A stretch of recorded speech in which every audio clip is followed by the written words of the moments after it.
ನಮಸ್ಕಾರ ಸ್ನೇಹಿತರೆ, ಇದು ಬಂದ್ಬಿಟ್ಟು ಇಲ್ಲೊಂದು ಕೆರೆಗೆ ಬಂದಿದ್ದೀವಿ. ಈ ಕೆರೆ ಹೆಸರು ಸರಿಯಾಗಿ ತಿಳಿದಿಲ್ಲ ನಮಗೆ. ಆಗ ಯಾರೋ ಹೇಳಿದ್ರು ಫ್ರೆಂಡು, ಈ ಥರ ಈ ಕೆರೆದೆಲ್ಲ ಹೋಗಿ ಅಂತ. ಇಲ್ಲಿ ಬಂದಿದ್ದೀವಿ,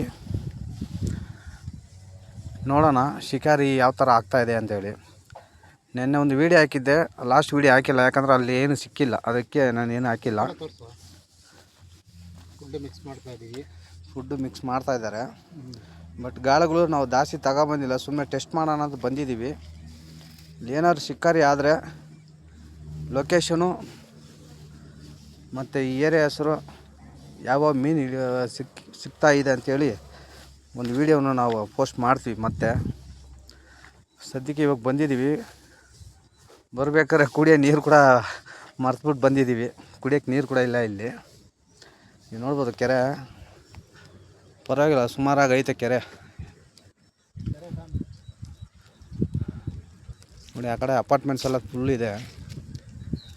ಆ್ಯಕ್ಚುಲಿ ಇದು ಎಲ್ಲಂದರೆ ಬಾಗಲೂರು ಕೆರೆಯಿಂದ ಒಂದು 5 ಕಿಲೋಮೀಟರ್ಸ್ ಈ ಕಡೆ ಬರಬೇಕು ಈ ಕೆರೆಗೆ.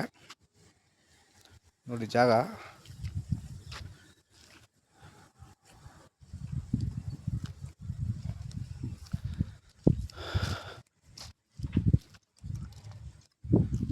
ನೋಡಿ ಮೇಲ್ಗಡೆ ಜಿಲೇಬಿ ಮೀನೆಲ್ಲ ಕಾಣ್ತಾ ಇದೆ, ನೀವು ನೋಡ್ಬೋದು. ಝೂಮ್ ಮಾಡ್ತೀನಿ ನೋಡಿ, ಕಾಣ್ತಾ ಇದೆ ನೋಡಿ ಮೀನು.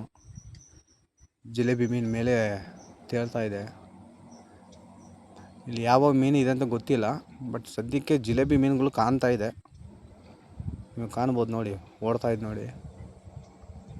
ದೊಡ್ಡವೆಲ್ಲ ಐತೆ. ಜಿಲೇಬಿ ಆ ಸೈಜು ಒಂದು 3/4 kg ಬರ್ಬೋದು ಆ ಮೀನು. ಜಿಲೇಬಿ ಅಷ್ಟು ದೊಡ್ಡದಿದೆ ಒಳಗಡೆ. ನೋಡೋಣ ಸ್ನೇಹಿತರೆ, ನೋಡಿ ಕಾಣ್ತಾ ಇದೆ ನೋಡಿ. ಅದು ಒಂದು ಮೀನು ಬಂದ್ಬಿಟ್ಟು 3/4 kg ಬರ್ಬೋದು ನೋಡಿ. ಆ ಕಡೆನೂ ಕಾಣ್ತಾ ಇದೆ ನೋಡಿ, ಆ ಕಡೆಯಿಂದ ಬರ್ತಾಯಿದೆ ನೋಡಿ.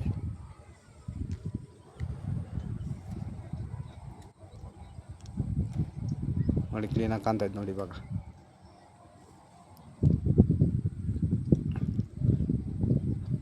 ಮತ್ತೆ ನಾನು ವಿಡಿಯೋ ಪೋಸ್ಟ್ ಮಾಡ್ತೀನಿ. ಆ ಕಡೆ ಎಲ್ಲ ಹಿಡಿತಾ ಇದ್ದಾರೆ, ಆ ಕಡೆ ಎಲ್ಲ ಎಲ್ಲರೂ ಬಂದು ಹಿಡಿತಾ ಇದ್ದಾರೆ ಮೀನುಗಳು.